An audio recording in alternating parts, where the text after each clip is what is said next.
वर्षको एनिभर्सरी हुँदैछ।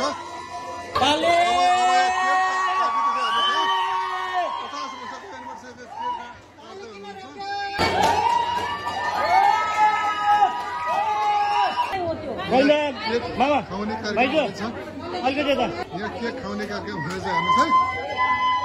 केक खाउने कार्यक्रम पनि हुँदैछ। बुवा नमस्कार। हजुरको यो दोस्रो बिहा कति वर्षपछिको? अब मैले भन्दाखेरि यो त उमेरले गर्दा 73, तर यो 50 वर्ष पुगेको। हजुरहरूलाई कस्तो अनुभव भइरहेछ त आज? अब आज त मलाई के भइरहेछ भने अब तपाईँ जस्ताहरू भाइहरू भतिजाहरू सबैलाई ग्याट टुगेदर गरेर यत्रो 50 वर्षको उमेर कसरी बितेछ यो बिहाको उमेर भनेर भएको हुनाले म त बहुत खुसी छु।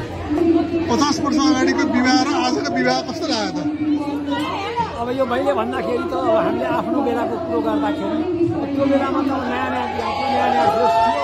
अब चाहिँ यो सबै सकिएर समाप्तको बेलाको यो जस्तो लागिरहेको छ। हस् धन्यवाद। 50 वर्ष अगाडि उहाँहरूको फोटो हेर्नुहोस् त, उहाँ कस्तो हुनुहुन्छ